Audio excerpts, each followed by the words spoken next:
Салам достор, назарыңыздарда Аралаш медиа. Бүгін сіздерге дағы бір өте қызықты тасмалардың бірін баяндап бермекчибиз. Бизди колдоп каналыбызга катталып, ананда видеону аягына чейин көрүүгө даяр болуп калган болсоңуз, биз баштадык.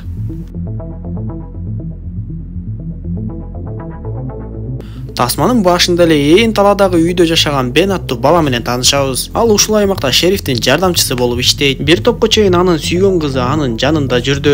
Эми кыздын кетээр убактысы да келип, ал шаарда окугандыктан Бен менен коштошуп жөнөп кетет. Кыз кеткенден кийин Бен дагы унаасын айдап алып полиция мекемесине жөнөп, ал жака жетери менен эле шаарчага жаңы эле келген бизнесмен Джон Маддек менен таанышат. Ал баягыдан бул ээн талааларга мергенчилик кылууга келиптир. Аны уккан Бен дароо эле жетекчисине кайрылып, азыр деген аңчылыктын мезгили эмес да, ал аңчылыкка уруксат кагазын кайдан алыптыр деп сураса, жетекчиси Бенге: "Сен сарсана болбой эле кой, мен бардыгын текшерип чыктым. Бул адам менен барып биздин жерлерди көрсөтүп, жакшы аңчылык кылып келгиле" деп коет. Бен макул болуп сыртка чыгып, көрсө сырттагы чоң жол тандабасы унаа Джондуку экен. Бен Джондун куралын текшергенден кийин экөө Джондун унаасы менен бирге жөнөмөкчү болушат. Талаа кезип жалгыз жол менен сызып учуп келе жатышып, экөө бири-бири жөнүндө маалымат сурашып, бир аз сүйлөшө кетишет. Бен ага сүйлөшкөн кызы бар экенин айтып, сүрөтүн көрсөтүп, Джон болсо бир чоң компаниянын жетекчиси экенин айтат. Алар 100 чакырымдай жол жүрүшүп акыры жетчү жерге жеткенде, дээрлик кеч киргени калгандыктан бүгүн аңчылык кылууга мүмкүн болбой калат. Ошентип алар кечинде бир жерге от жагып түнөп калышып, Бен Джонго ар кандай нерселерди сүйлөй баштайт. Ал Бенге карап: "Сыягы сенин сүйгөн кызың эми сага кайтып келбесе керек. Анткени шаардан ал сендей жигиттердин мең түркүнүн таап алат. Ананда бул аймакта полиция болуп иштеп эч нерсеге жарабайсың. Тапкан акчаңа шаардан үй деле сатып ала албайсың го" деп жатса, Бен ага жооп берип: "Менин ата-энем дагы полиция кызматкерлери болгон. Бул жерде түнкүсүн салкындап суук болгону менен күндүзү чак түштө өтө ысык болот. Эгер ачуу тийген күндүн нурунда ушул ээн талада калып калсаң, анда албетте өлөрүң бышык. Менин ата-энем жана бир туугандарым дагы дал ушул нерсенин айынан көз жумган. Алар ээн талада кетип бара жатышып, чак түштө унаалары бузулуп жүрбөй калат. Ошондон улам алар шаарчага жеткенге аракет кылышып, бирок жолдун ар кайсы жерлеринде жан беришкен" деп айтып берет. Бул талааларда ошондой жагдайларга кабылган адамдар көп болот. Мен ошондой адамдарга жардам берип, куткарууну чечип, ушул аймакта эле иштеп калып калгам деп айтат. Таң атпай жарык кирелекте Бен чочуп ойгонуп кетсе, Джон кофесин даярдап аңчылыкка даярдана баштаган болот. Экөө куралдарын алып андан ары аңчылыкка жөнөшүп, Бендин ички сезими эмнегедир эле Джонго ишенбей тынчсызданып,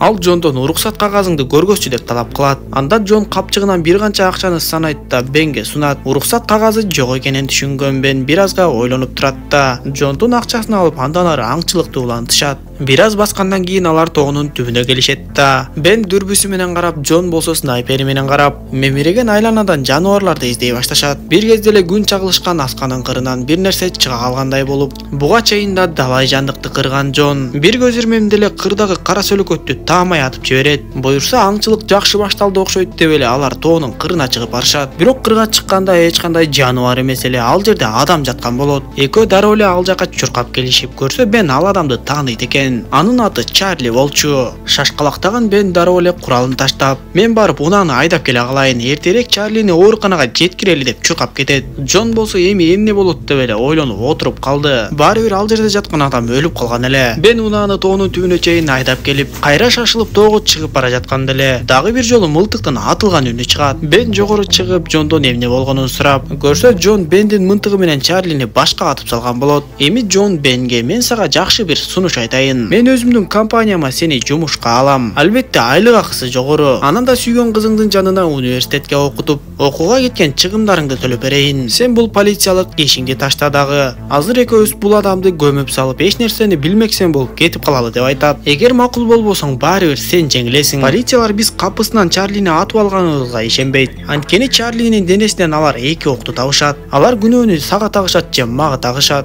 А балким экөөбүз бирдей камалып кетишибиз мүмкүн" деп айтып жатып, башын жоготуп эмне кылаарын билбей бир топко ойлонуп турган Бен акыры Джондун сунушуна макул болот. Ошентип Бен Чарлинин денесин алып барып бир жерге көмүшөт. Андан ары жерге түшүп жуунуп тазаланып жатышкан кезде Бен Джонго билдирбей унаадагы кол баштыгын ачып, полицияларга жашыруун белгини бергенге аракет кылат. Бирок а дегенче болбой эле Джон аны байкап алгандыктан Бенди куралы менен бутага алып, "Менин сунушума көнсөң болмок, эми өзүң өңгөр" деп ачууланып, Бенди коркутуп кийимдерин чечүүнү талап кыла баштайт. Ал Бенди ээн талаада күндүн ысык ысыгынан өзүнөн өзү өлсүн деп. Бардык болгон нерселери үчүн Бенди күнөөлөп койгону жатат. Ошентип жылаңачтанган Бен бут кийими да жок тала кезип жөнөйт. Ал электр чубалгылары өткөн карагайлар аркылуу улам биринен бирине өтүп отурду. Ар бир карагайда канчанчы карагай экени жазылып турган болчу. Джон болсо арт жактан улам сайын дүрбү салып жакындап, Бен кайсы маалда алсырап жыгылып өлөт экен деп күтүп отурду. Ал дүрбү салып отурса эле Бен бир карагайдын түбүнө барат да тез ылдамдык менен капталды көздөй жүгүрүп жөнөйт. Бир канчага чейин чуркап барып анга секирип кирип кетти. Бен кайда кирип кеткенин түшүнбөй калган Джон дароо эле унаасын айдап катуу ылдамдык менен ошол жака жөнөйт.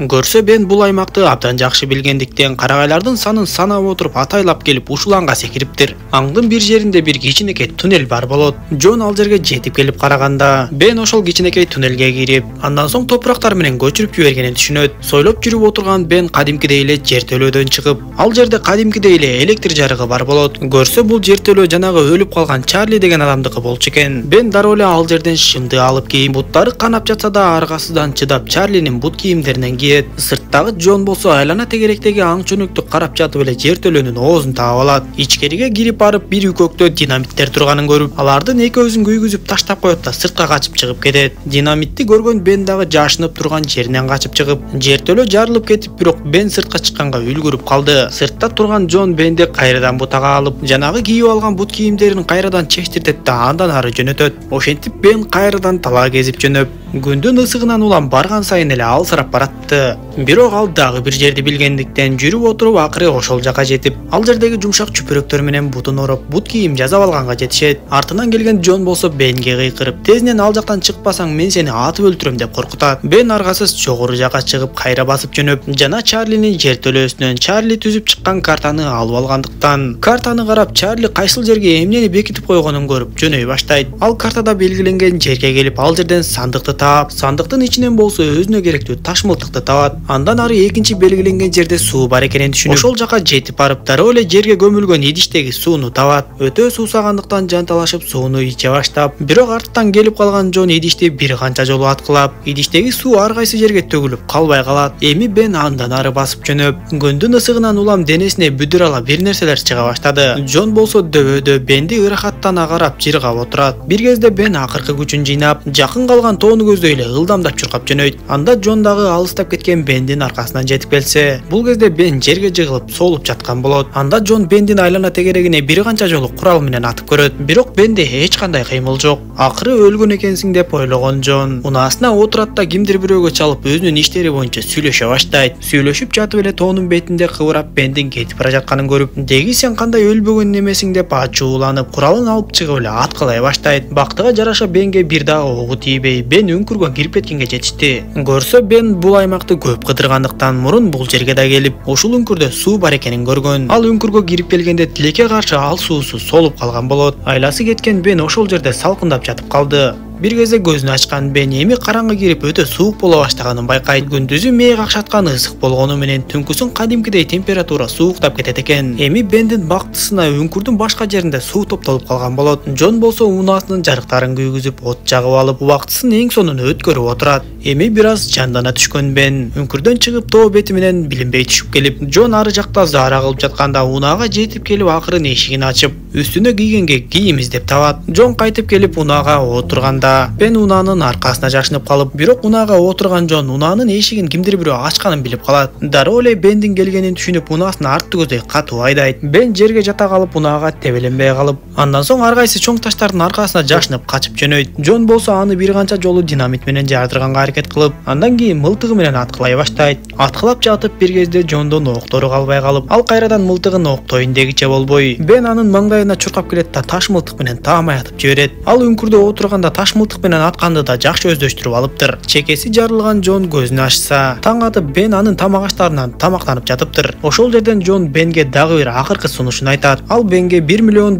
накталай берем деп айтып, бирок Бен баары бир болбой коет да аны полиция мекемесине алып келет. Ал жетекчисине бардык окуяны төкпөй чачпай айтып берип, Жетекчиси Бенге сен эч нерсени калтырбай мага айтып бердиңби деп сураса, Бен жетекчисине сен бул бай адамдан пара алганыңды айтпай калыптырмын деп коет. Анда жетекчиси бардыгын териштирмейинче экөөнү тең темир торго камап, бир канча убакыттан кийин жетекчиси Бенди темир тордон чыгарат. Бактыга жараша жетекчиси бай адамдан пара алуудан баш тартыптыр. Джон Бенди сен жеңишке жетиштиң деп куттуктап, дааратканага алып барып келгилечи деп суранат. Джонду бир полиция кызматкери дааратканага алып кетип, жетекчи менен Бен бир аздан соң эле тиг учактын үнүн угушат. Көрсө жетекчиси сатылбаса да ошол жерде жүргөн бир полиция чоң акчага сатылып кетип, Джонду тиешелүү жак менен байланыштырып тиг учак чакыртып, анын качып кетүүсүнө мүмкүнчүлүк түзүп бериптир. Ошентип алар Джонду качырып жиберишип, көп өтпөй Бен шаардагы сүйгөн кызынын үйүнө келип жолугат. Джон болсо качып кеткенине ыраазы болбой, Бенди өлтүрүш үчүн анын үйүн таап келген болот. Түндө ал эч билинбестен ошол үйгө кирип келип, бактыга жараша Джон ишти кылганча Бендин сүйгөн кызы тапанча менен Джонду жарадар кылганга жетишет. Ал тапанчаны сүйгөн кызына Бен берген болчу. Ошентип Джондун ою ишке ашпай калып, тура калган Бен кыздан тапанчаны алат да Джонду бутага алып ишти бүтүрөт. Тасма ушундайча соңуна чат достор. Видео жаккан болсо мага жакты белгисин басып, дос тааныштарыңыз менен бөлүшүп койгонду унутпаңыз. Кийинки видеолордон көрүшкөнчө аман болуңуздар.